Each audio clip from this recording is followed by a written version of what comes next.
la suerte construida, ¿no? ¿Cómo genero ese bucle de realimentación positiva del que hablábamos antes, ¿no? ¿Cómo genero primero, las habilidades diferenciales, las que él habla de multiplicadoras, yo siempre suelo hablar de diferenciales, ¿no?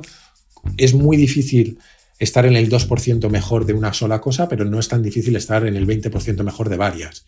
Y cómo si encuentro una buena combinación de varias, puedo hacerme diferencial en el mercado o en la vida, y eso va a hacer que la suerte venga a mí.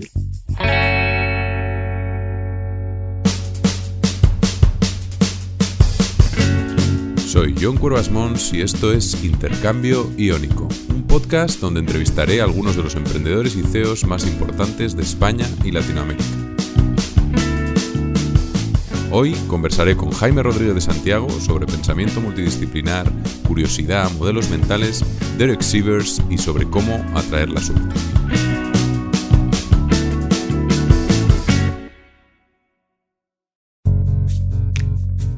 Jaime es el director general de FreeNow en España y antes director general de BlaBlaCar en España y Alemania.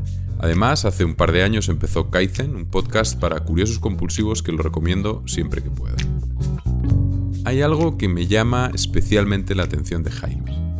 Estudió Teleco, tiene la cabeza muy bien amueblada, es muy analítico, se ve además en el podcast de Kaizen, donde se nota esa parte de la ingeniería.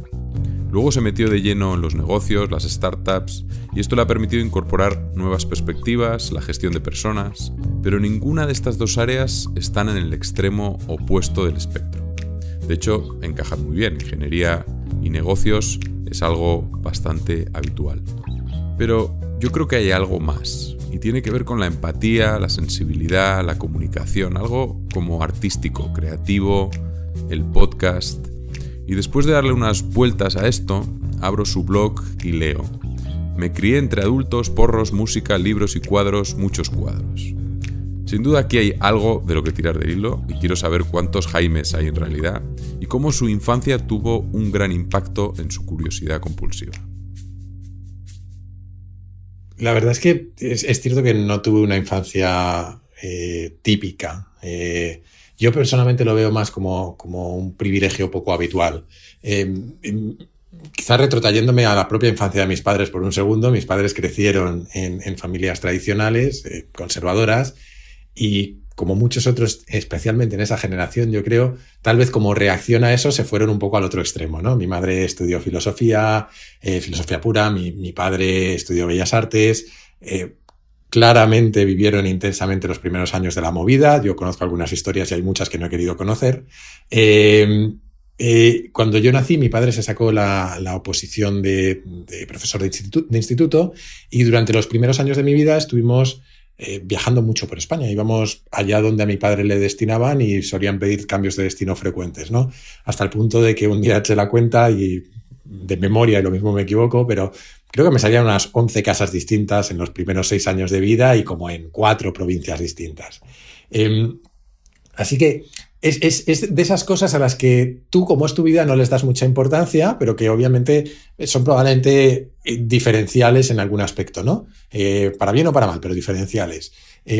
Por un lado, yo supongo que seguramente fue raro esto de no tener un sitio estable de pequeño o un grupo de amigos estable, pero yo siempre he tenido una cierta tendencia antisocial. No sé si es consecuencia de aquello o que simplemente encajaba conmigo, pero la realidad es que no lo eché del todo de menos, ¿no?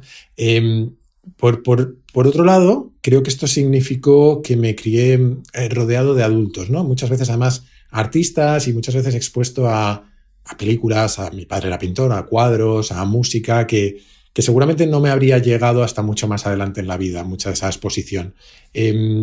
Yo personalmente no creo que desarrollara ningún talento artístico particular, más allá de algún pinito que pude hacer diseñando con el ordenador, pero sí creo que estar sumergido en un ambiente así inevitablemente te desarrolla una mirada determinada hacia el mundo. Ni mejor ni peor, pero una determinada sensibilidad hacia las cosas, ¿no? Sí, luego tiraremos un poco de ese hilo, porque creo que tiene que ver con esa curiosidad, ¿no? Al final la curiosidad a veces se despierta en una edad, se despierta en otra, pero el estar en ese entorno ha podido ser el generador de esa curiosidad compulsiva de la que tú hablas siempre y que yo creo que es una fuerza fundamental para la multidisciplina, ¿no? Para que te interesen más cosas y para que al final abarques más, ¿no? Luego entramos en el tema de la multidisciplinaridad, pero antes de entrar en eso, también me picaba un poco la curiosidad estando en ese entorno, cómo decides entrar en la tecnología, en el mundo teleco, un poco la historia esta de cómo llega un ordenador, porque claro, nuestra época tenía que caer un ordenador de algún sitio, tenía que aparecer y tenías que tener esa oportunidad, ¿no? ¿Cómo pasó? Pues es un caso de el azar jugando sus cartas, ¿no? Y de que la suerte a veces juega su papel en las vidas, ¿no? Aquí lo que pasó básicamente fue que mi padre, como profesor de instituto, el Ministerio de Educación por aquel entonces hizo como unas especies de subvenciones para que los profesores tuviesen ordenadores en sus casas. Y mi padre, por lo que fuera, dijo, vale, pues me compro un ordenador. Que yo era un IBM 386, me acordaré toda la vida. Y eso aterrizó en mi casa, a nadie le hacía ni puñetero caso. Yo era MS2, o sea, ni ventanitas ni leches. Yo solo recuerdo que tocabas comandos y si según lo que ponías a lo mejor se volvía todo loco y empezaron a salir caracteres en código ASCII por todos lados, pero a mí aquello me maravilló. O sea, el hecho de estar tocando algo y que algo sucediera en pantalla, el hecho de poner, creo que era dir y que te saliera todo el directorio de archivos, sin entender muy bien lo que pasaba. Yo tenía 4 o 5 años, pero entonces sin entender muy bien lo que pasaba detrás, me fascinaba. Hay una cosa que no recuerdo cómo sucedió, pero sucedió, y es que en un momento dado alguien cercano a la familia, supongo, no sé, me dio acceso a un lenguaje de programación para niños que se llamaba Logos, o Logo, que era una chorrada en la que movías una tortuguita que era un triángulo, porque no había gráficos para tortugas, era un triángulo y le decías avanza 20 pasos, gira 90 grados a la derecha y pinta y tal. Eso me voló la cabeza. Entonces ahí empezó ya un camino gradual que a veces tenía más que ver con involucrarme en la tecnología y otras simplemente ser un friki que jugaba videojuegos. Pero entre los 6 años y los 15, 16 fui bandeándome entre consumidor de tecnología y estar más involucrado y aprendiendo a programar por mi cuenta y a programar videojuegos y cosas así. Y en general yo creo que, por vincular lo que hablábamos antes, hizo un clic en el sentido de esa curiosidad, ¿no? Yo encontré algo que satisfacía una especie de apetito que yo tenía, que era el de enfrentarme a problemas nuevos y resolverlos y que me abrieran nuevos problemas, ¿no? Y creo que hay pocas cosas, o sea, todo en la vida tiene esa dinámica, pero hay pocas que tengan un bucle de realimentación tan inmediato como la programación, en la que descubres un problema y de repente tienes un bug y lo tienes que corregir, y otro lo tienes que corregir, y es un bucle casi adictivo, o para mí era casi adictivo. Sé que suena muy friki, pero era así, era casi adictivo. Sí, no, y luego hay algo súper interesante en el momento ese que cae un ordenador, que es que solo tú sabes de qué va, ¿no?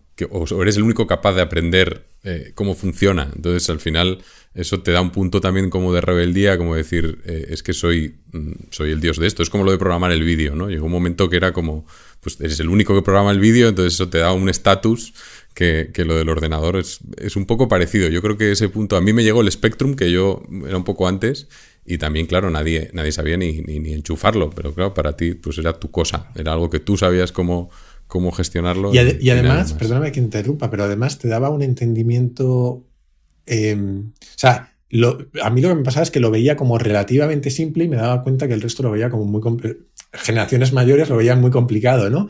Y en un momento dado, releyendo parte de una biografía de Steve Wozniak, él explicaba cómo le fascinaba el hacer tarjetas programables, creo que eran, o circuitos, y que se encendieran las luces.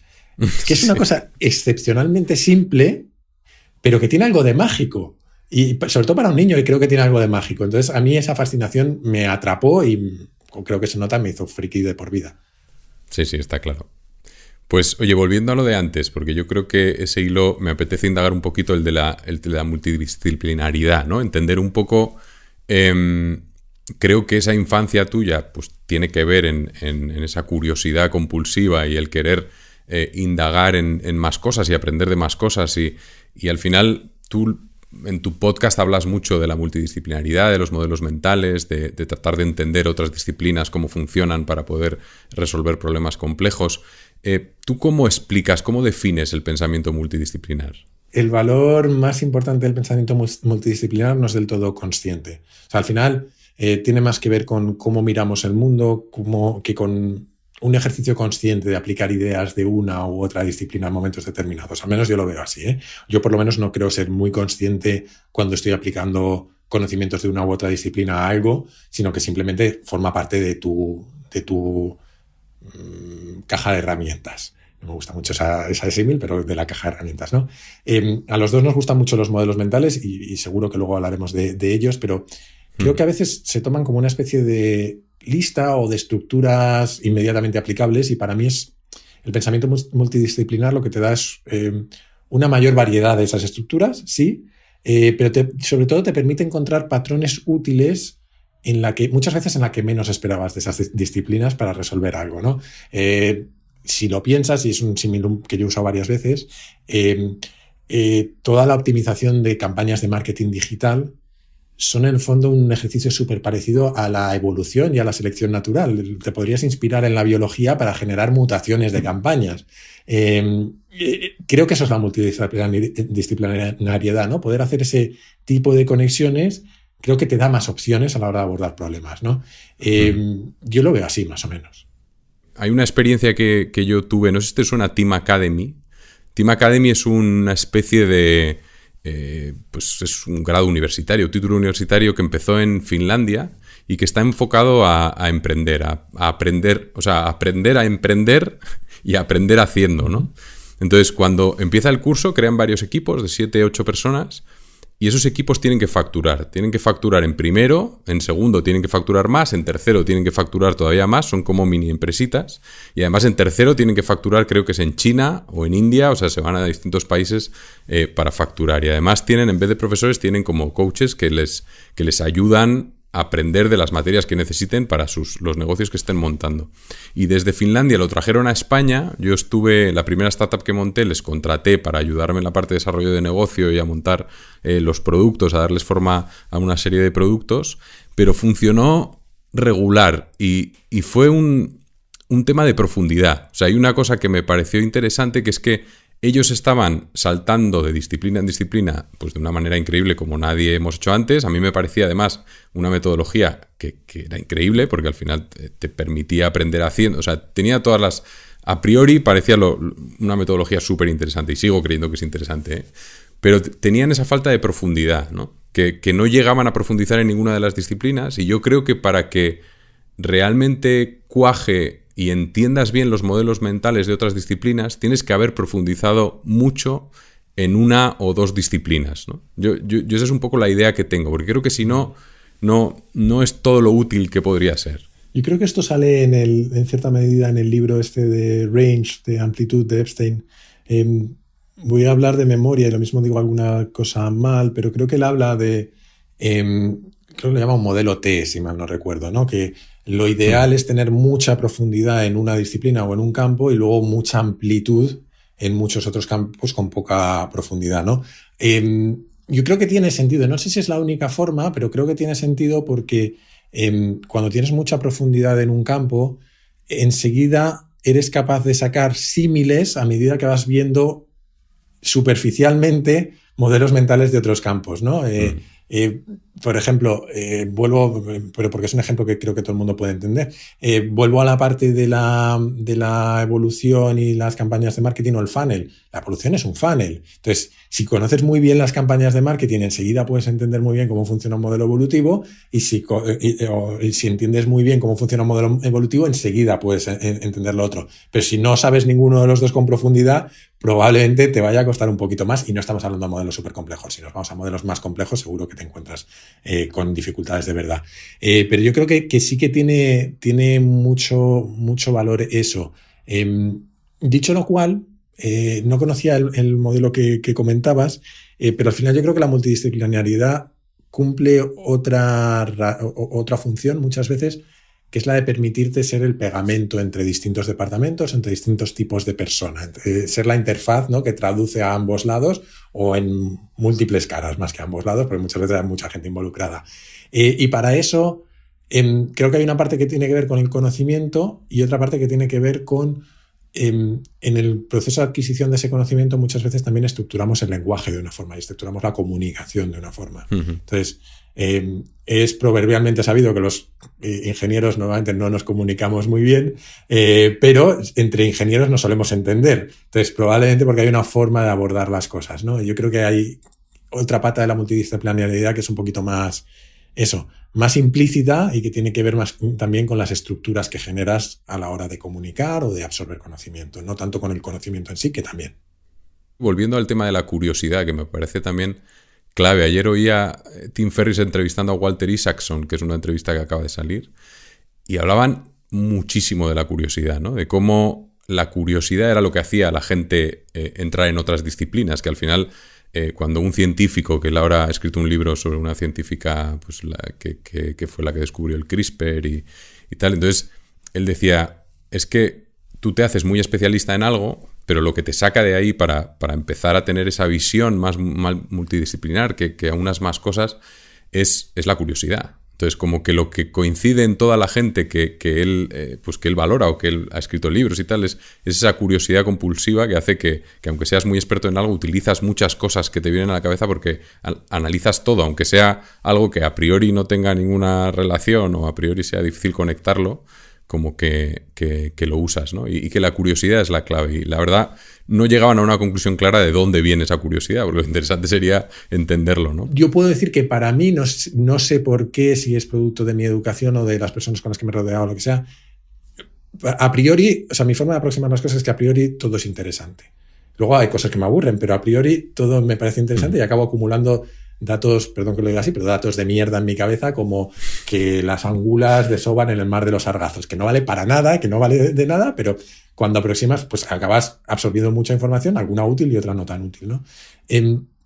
Estaba intentando recordar, y me acuerdo de lo de los sargazos, y no me acuerdo de esto bien, pero tuve la suerte de participar en un mini programa con BlaBlaCar en INSEAD, con un profesor que se llama Giampiero Petrielli, que es psicólogo, y nos habló precisamente de la curiosidad y cómo había una tensión evolutiva entre la curiosidad y el instinto de supervivencia, porque él lo que explicaba es que la curiosidad no deja de ser una manifestación de nuestra necesidad de ir un poco más allá para encontrar comida, para encontrar un sitio más seguro, para encontrar cosas así, pero que siempre está compensada por el instinto de supervivencia para que no nos arriesguemos demasiado, no salgamos demasiado de la zona de confort, ¿no?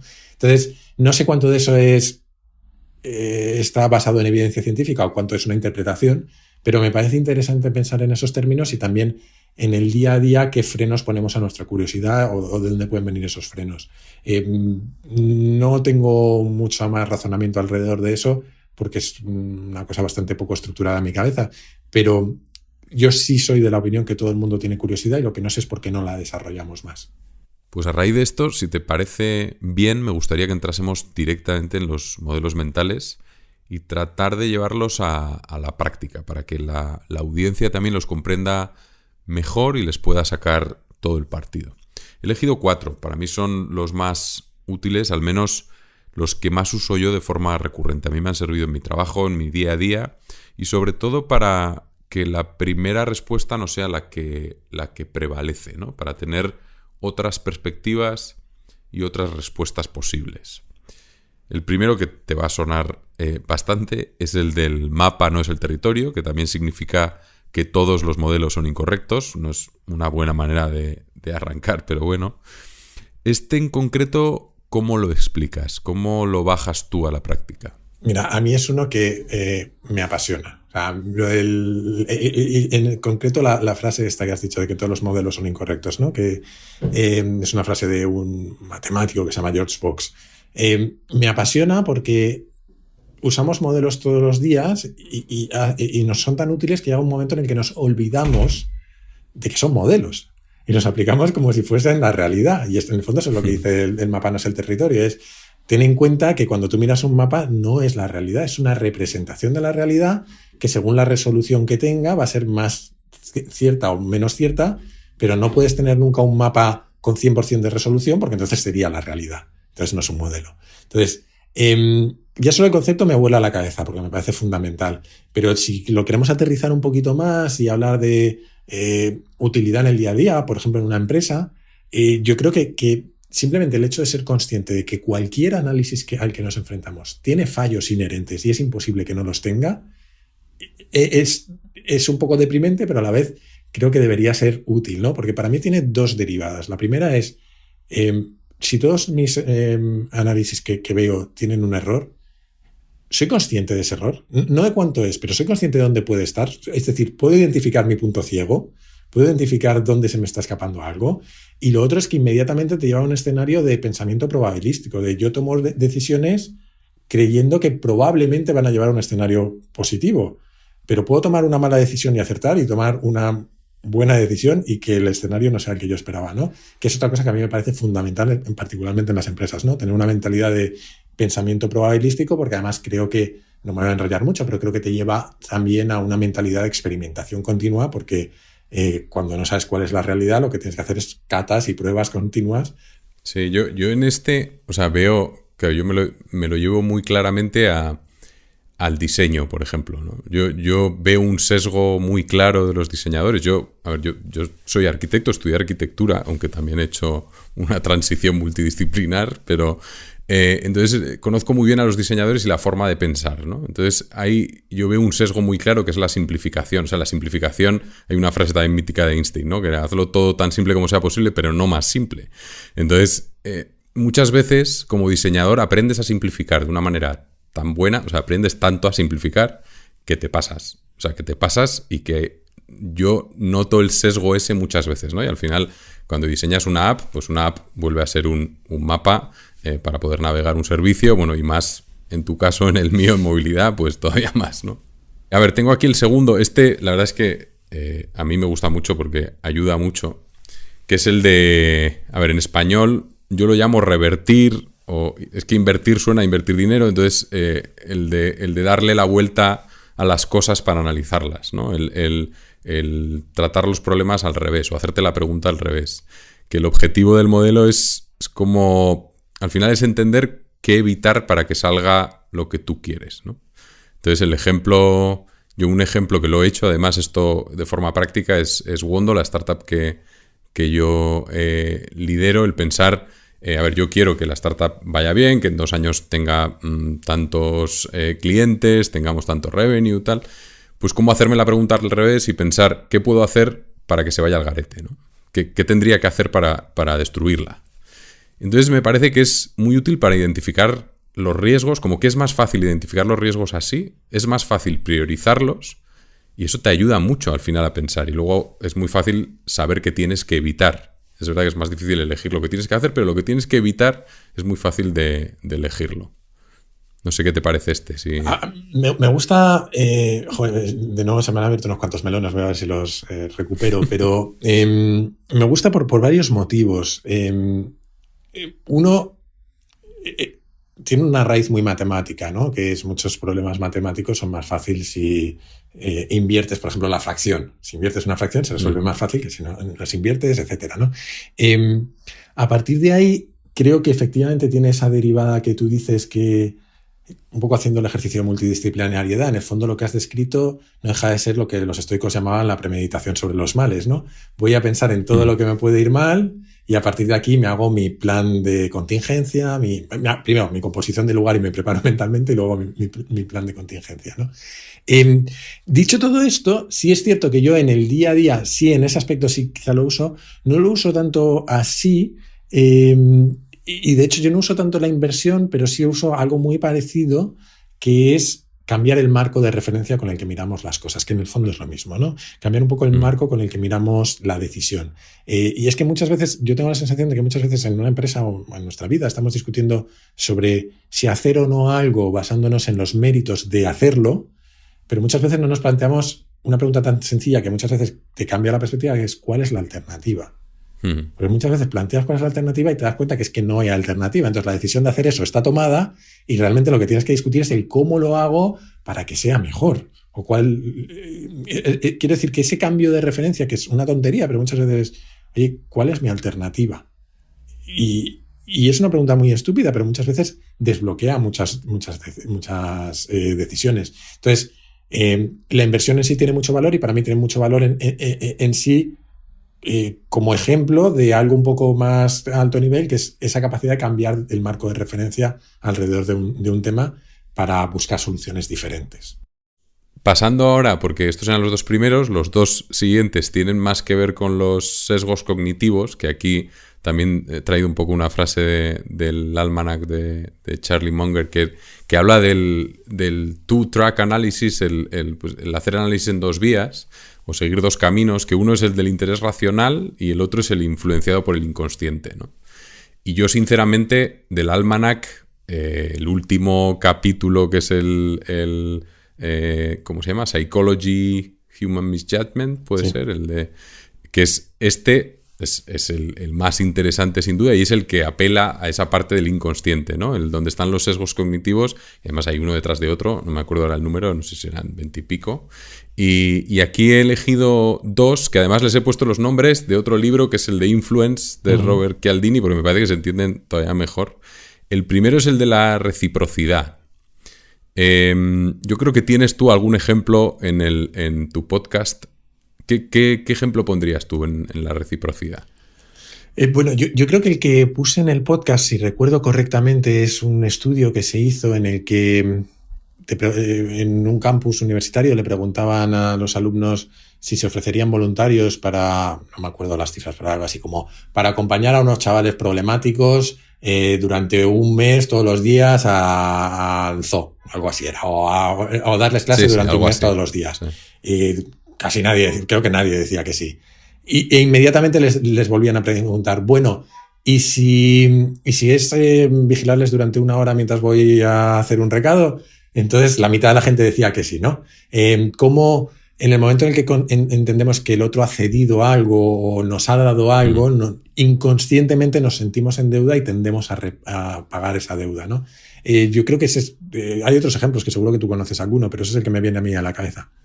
Pero ese es brutal. Yo creo que ese es para mí es el más interesante. Es un poco más complejo porque ese es el de le llaman como el de la concesión recíproca, ¿no? Sí. El que tú cuentas algo y cuando el otro te ha rechazado lo que le has ofrecido, entonces tú haces una concesión y al hacer una concesión el otro está como prácticamente obligado a cogerla, ¿no? Y el dato era increíble porque habían hecho la prueba haciéndolo así y otra era directamente ir a decir te quedas 2 horas y tampoco iba nadie. O sea, era como un salto increíble, ¿no? En los datos que había sobre eso. Ahí hay otro que es el de la Coca-Cola, que también me parece interesante, que es el de... ese es el de la reciprocidad más pura, digamos, que es que además la persona a la que se lo ofrece no tiene nada que hacer, que es que llega alguien a una oficina, le pregunta a otra persona, oye, ¿dónde puedo comprar una Coca-Cola? Y entonces le dice, pues mira, vete ahí al fondo, hay una máquina, entonces va a comprar la Coca-Cola, le trae una Coca-Cola también a la otra persona, como regalo, ¿no? Y en ese momento le ofrece unos tickets de estos de un sorteo, y entonces puede comprar todos los que quiera, y entonces, claro, la persona, después de haber recibido la Coca-Cola, está totalmente obligada a comprarlos, y la diferencia que había entre los que no les había traído la Coca-Cola y a los que les había traído la Coca-Cola era brutal. Además, esto era un estudio de los 60, que la Coca-Cola valía 10 céntimos y los tickets valían 20. O sea que al final la gente compraba y compraban además más tickets si les habéis traído la Coca-Cola, ¿no? Entonces es algo que además el que estaba ahí no ha podido hacer nada. Todo se lo ha hecho el otro y...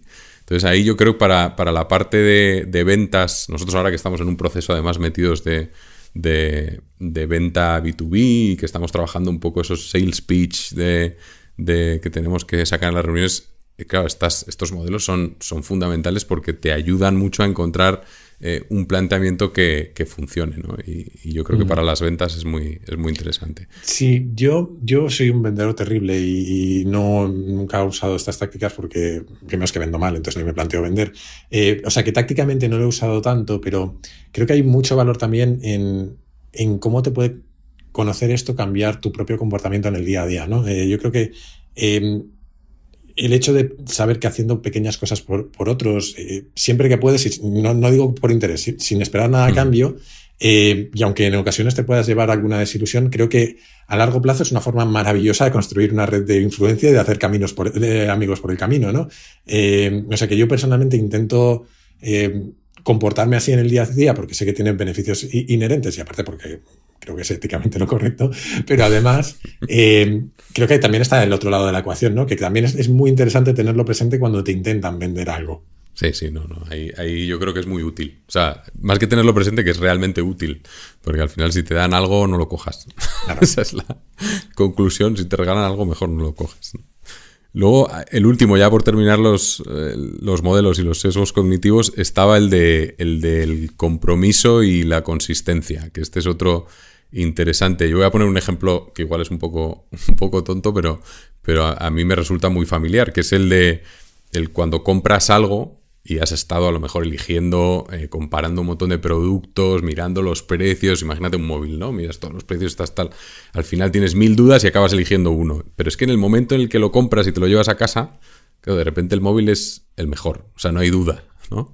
Tu móvil es el mejor y lo tienes clarísimo. Entonces, eso lo explican porque al final tú adquieres un compromiso que es comprarlo, y una vez que adquieres ese compromiso, tienes que ser consistente con ese compromiso. O sea, tienes que darle sentido, no puedes luego volver a estar dudando. Entonces, eso hace que tengamos ese sesgo de que no es ni es racional ni es objetivo, pero tú ya crees que eso tiene, que ese móvil es el mejor, o ese coche es el mejor que hay en el mercado, ¿no? Aquí entramos en un terreno que ya directamente me vuelve loquísimo, que es todo lo que tiene que ver con la disonancia cognitiva y cómo intentamos evitarla, ¿no? Yo lo primero que tengo que decir es que no soy psicólogo, pero así que es probable que diga alguna tontería cuando lo explique, pero lo que yo he aprendido es que la necesidad que tenemos de ser coherentes con nuestra forma de pensar, con nuestros compromisos y nuestras acciones, y que todo eso encaje, nos afecta en un montón de niveles, ¿no? Nos afecta, por ejemplo, de forma positiva, porque creo que es una forma de conseguir reforzar comportamientos y que tiene muchísimas aplicaciones. Yo creo recordar que Manger en el Almanac lo explica como por qué obligamos a los jueces a vestir de una determinada manera, a seguir unos procedimientos, unos protocolos, a escuchar a las dos partes, etcétera, porque te obligas inconscientemente a intentar ser lo más justo posible, ¿no? Y creo que eso, por ejemplo, en las empresas tiene que ver con una cultura empresarial fuerte, con unos valores bien definidos y que se celebran, se apoya mucho sobre esa tendencia, ¿no? Si yo veo que se celebran determinadas cosas, no voy a estar celebrando algo. Normalmente me genera inconsistencias si no estoy de acuerdo, si no me comporto así, ¿no? Y en la forma negativa, yo creo que nuestro cerebro gestiona muy mal las incoherencias, y esto nos lleva a comportarnos. Cuando nos comportamos de una forma que no encaja con nuestras palabras o con nuestros valores o lo que sea, acabamos haciendo un contorsionismo mental muy extraño para justificarnos a nosotros mismos, ¿no? Y eso para mí es una bandera roja fundamental cuando siento que me estoy creándome una racionalización de algo. Es, oye, ¿qué está pasando aquí? Porque lo hacemos inconscientemente, pero acabamos racionalizando cosas y vendiéndonos motos a nosotros mismos simplemente para quedarnos tranquilos, ¿no? Y muchas veces es que estás actuando de una forma que racionalmente sabes que no es la mejor. Entonces, creo que es muy curioso y es un campo apasionante este. Antes de dejar atrás los modelos mentales, me gustaría compartir con vosotros 2 libros clave para entenderlos mejor. Poor Charlie's Almanac, que es el almanac de Charlie Munger, del que hemos hablado antes, y The Great Mental Models de Shane Parrish. En las notas del podcast, en intercambio-iónico.com, pondré los links. Y acuérdate de que si te suscribes a la newsletter recibirás además un email con los libros y podcasts que he escuchado y leído durante el último mes, incluyendo valoraciones e ideas clave. Ahora nos meteremos de lleno en la experiencia profesional de Jaime y, resumiendo un poco, hay 3 episodios importantes. Empezó con 6.0, una startup en la que fue socio, no salió bien y después entró en BlaBlaCar, liderándolo en España y Alemania, consiguiendo más de 5 millones de usuarios. Y ahora es director de FreeNow en España. Quería elegir un momento clave para profundizar y al final me he decidido por los 3 primeros años de BlaBlaCar. Seguramente donde más aprendizajes hay es en la experiencia de la startup, pero no te das cuenta de ellos hasta que florecen en una experiencia posterior de crecimiento como lo fue BlaBlaCar. 6.0 que fue una experiencia brutal, pero cuando acabó es ese momento que tú dices, ¿no? Empezó un momento que para mí fue muy, muy crucial y de nuevo con un aspecto azaroso enorme, porque dio la casualidad que aterricé en una empresa que por entonces no era tan conocida, que luego explotó. Pero sí, yo aterrizo en BlaBlaCar, aterrizo de responsable de marketing, que no he hecho marketing en mi vida, para España, y los 3 siguientes años son una locura, maravillosa, pero una locura absoluta, porque se une, por un lado, a mi crecimiento profesional, que se ve acelerado por distintos factores, pero entro de responsable de marketing, 9 meses después soy country manager para España, y como no sé, que fueron 5 meses después España y Portugal, y luego ya más adelante Alemania, ¿no? Y todo eso sucede a la vez en la que la empresa internacionalmente está explotando. En España nos demandan las empresas de autobuses y empezamos a salir en todos los medios de comunicación. De repente teníamos cifras de conocimiento de marca que el 98% de los españoles habían oído hablar de BlaBlaCar. O sea, unas locuras que no te puedes imaginar. Y claro, yo, un ingeniero, de repente te lanzan ahí a hablar con los medios, con los políticos, con no sé qué, pues fue muy curioso.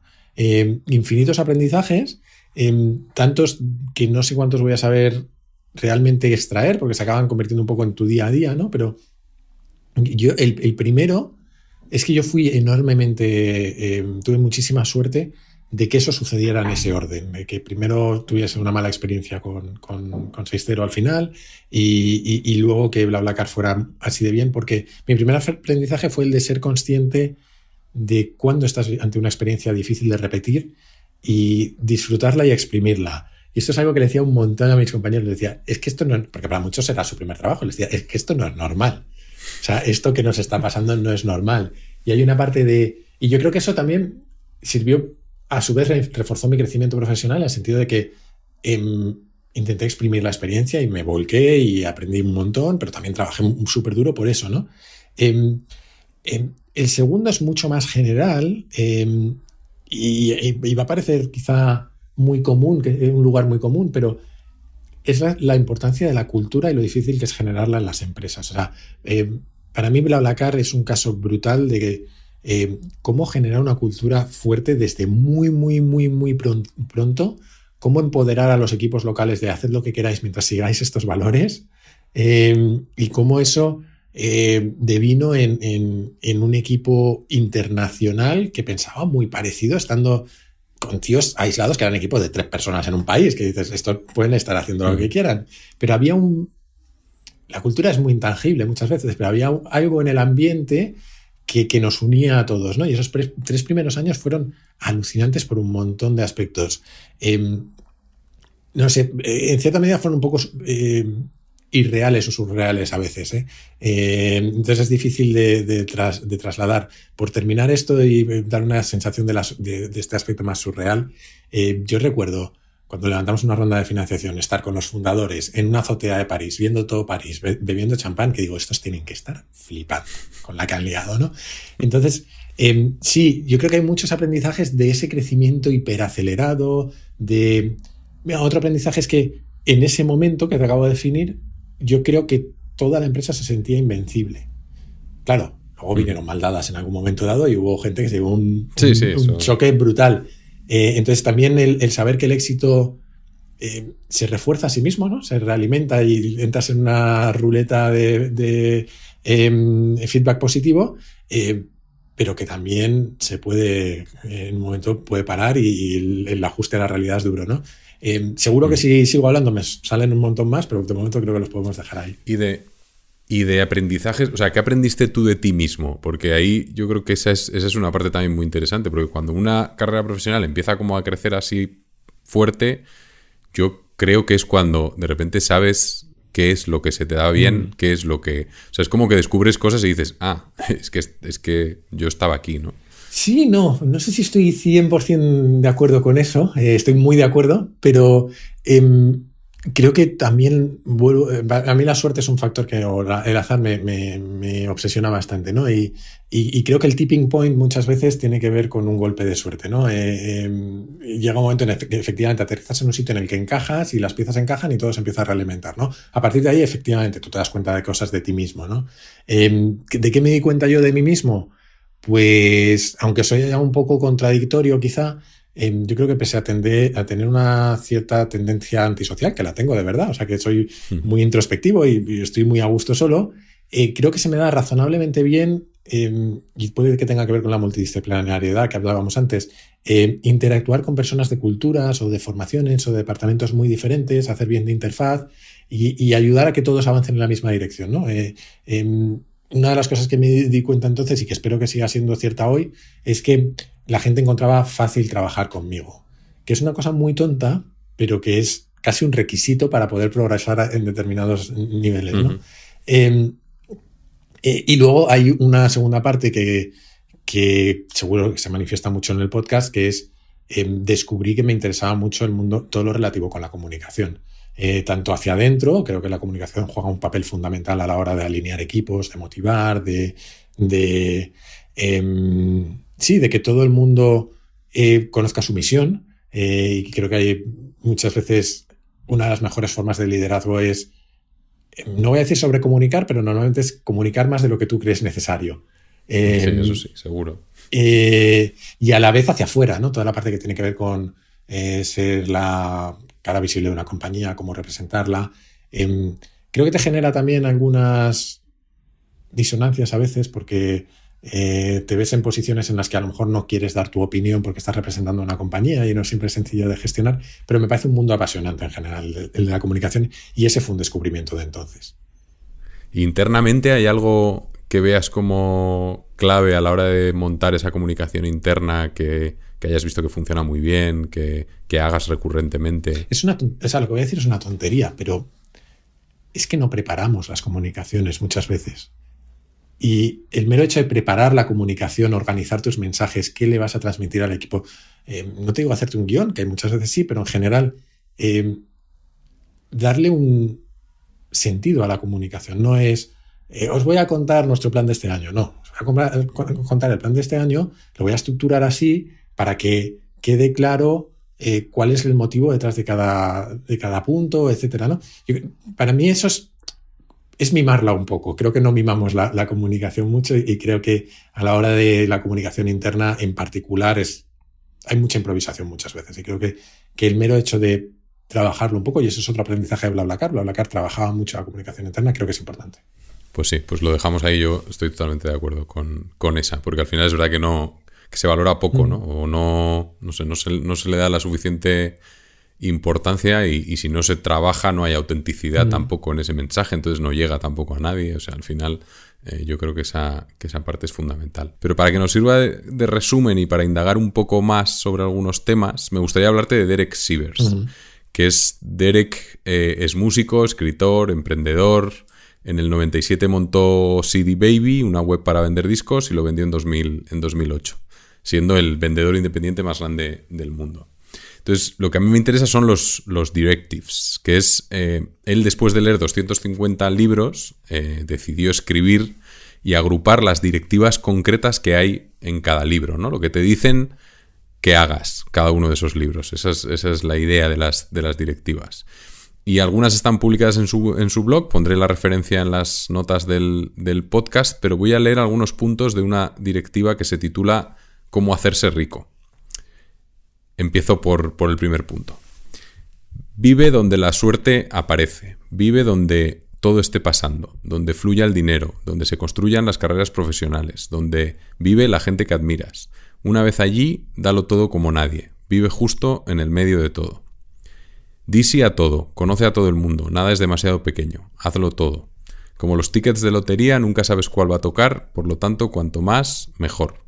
Estate en contacto con todo el mundo. Aprende las habilidades multiplicadoras, hablar, escribir, psicología, diseño, conversación, un segundo idioma, persuasión, programación y meditación. Si no las persigues como propósito en sí mismas, son habilidades que multiplican el éxito de tu propósito principal. Un piloto que también es un gran escritor y orador, o un chef que domina la psicología, la persuasión y el diseño, estas habilidades multiplican el resultado de tu esfuerzo y te dan una ventaja respecto a los demás en tu área. Sé el dueño, no solo el inventor. Es tentador ser el que da la idea y tener otro haciendo el trabajo sucio para convertirlas en realidad. Las ideas no te harán rico, una gran ejecución de las ideas sí. Una regla del capitalismo, el que toma más riesgo financiero se lleva la recompensa. las grandes recompensas siempre irán a los inversores y a los dueños. Pero yendo a la primera, la de la suerte, que yo sé que es un tema que te interesa, ¿qué importancia le das tú a la suerte? Aunque ya sabemos que bastante. Más que importancia, no me gusta darle importancia a la suerte, pero me gusta ser consciente de que juega un papel enorme en la vida. No me gusta darle importancia porque hay mucha suerte que está fuera de nuestro control, ¿no? O casi toda. No sé si toda. Estas ideas de Derek Sivers yo creo que resuenan mucho con una idea que va por ahí circulando por Silicon Valley, que yo se la he oído a distintos tíos, que creo que el primero que la anuncia es un cirujano cuyo nombre se me escapa, pero que es lo de los 4 tipos de suertes. Naval también habla de ello, ¿no? Si recuerdo correctamente, creo que hablan de suerte ciega, que es la de que te ha tocado. No sé ni siquiera si la de la que te ha tocado la lotería podríamos debatir, pero bueno, la de que no haces nada no o casi la accidental, nada. Totalmente la accidental, ¿no? La de que no haces nada o casi nada y aquello sucede sin casi tu intervención, ¿no?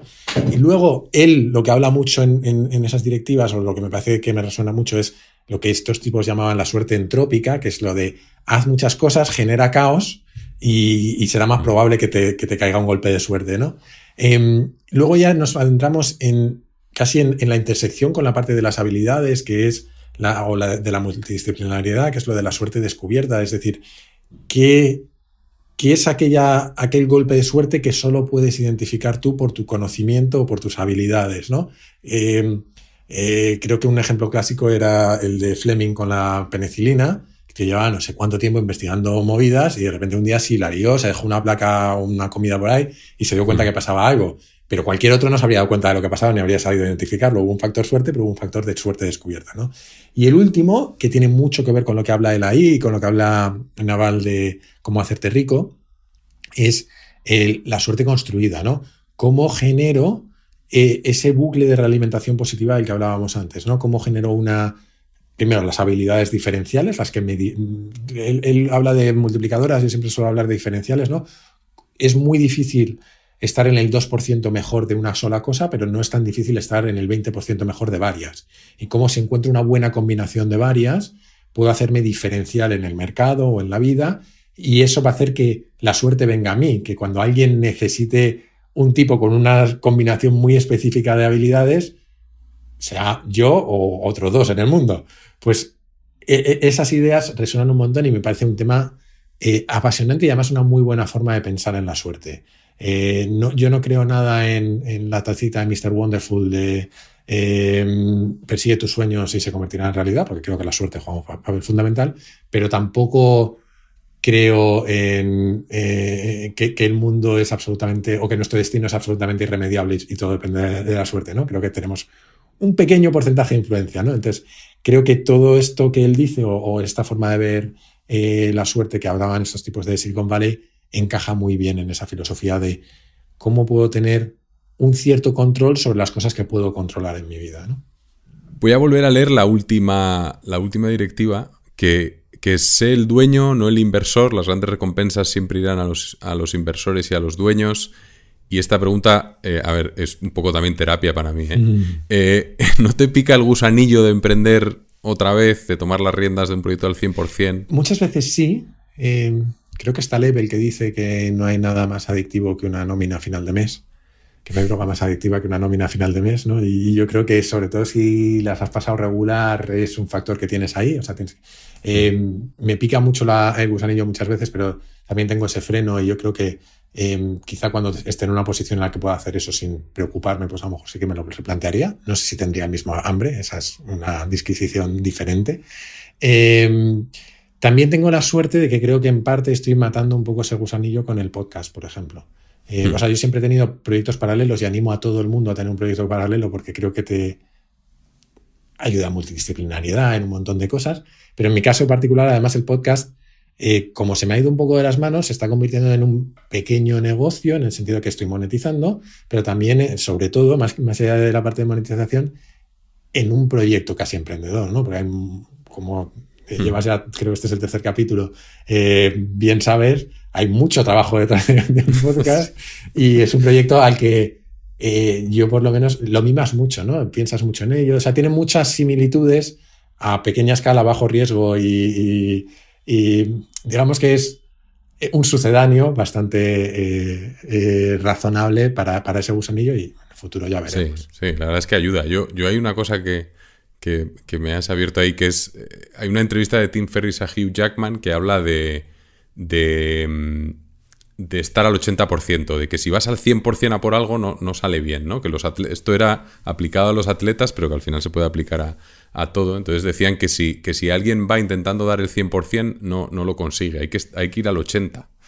Entonces yo, aunque suene un poco así, yo peco de exceso de motivación para todo. Entonces yo tengo que quitarme, ¿no? Entonces a mí el tener un proyecto en paralelo me ayuda a los dos proyectos, porque al final puedo tener ese 80% y no motivarme en exceso y ir al 100% con las cosas, ¿no? Entonces yo creo que da un equilibrio que es bastante positivo para los dos proyectos. Yo creo que eso ayuda mucho. También depende de cómo gestiones la agenda, ¿eh? A mí no siempre me da mucho equilibrio, acabo un poco apretado. Pero por cierto, ahora que has mencionado... Es que haces uno a la semana también. Ya se me ha ido un poco, ya te digo, se me ha ido de las manos.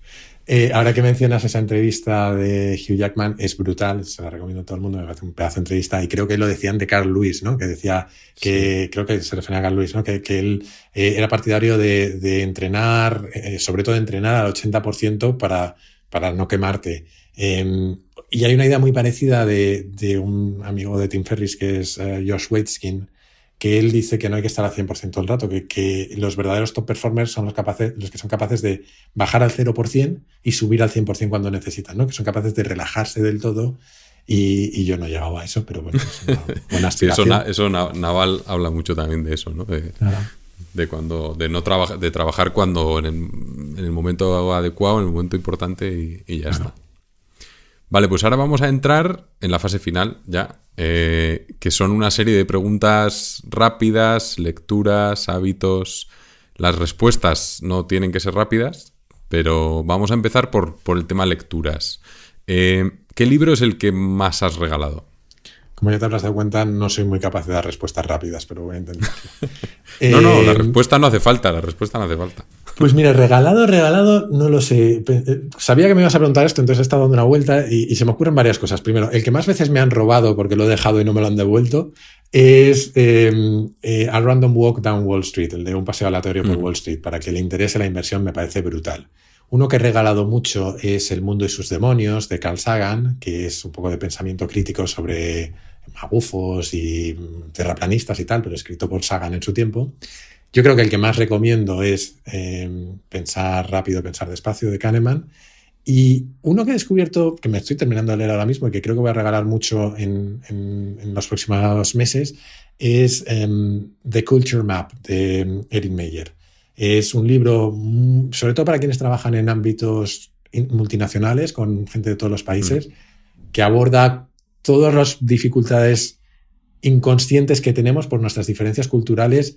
No hablo con Asia, sino con los alemanes, los ingleses, los italianos, los españoles. Parecen estereotipos, pero ella lo explica de una forma en la que te queda muy claro cuál es el origen de algunos de esos conflictos, y me parece brutal.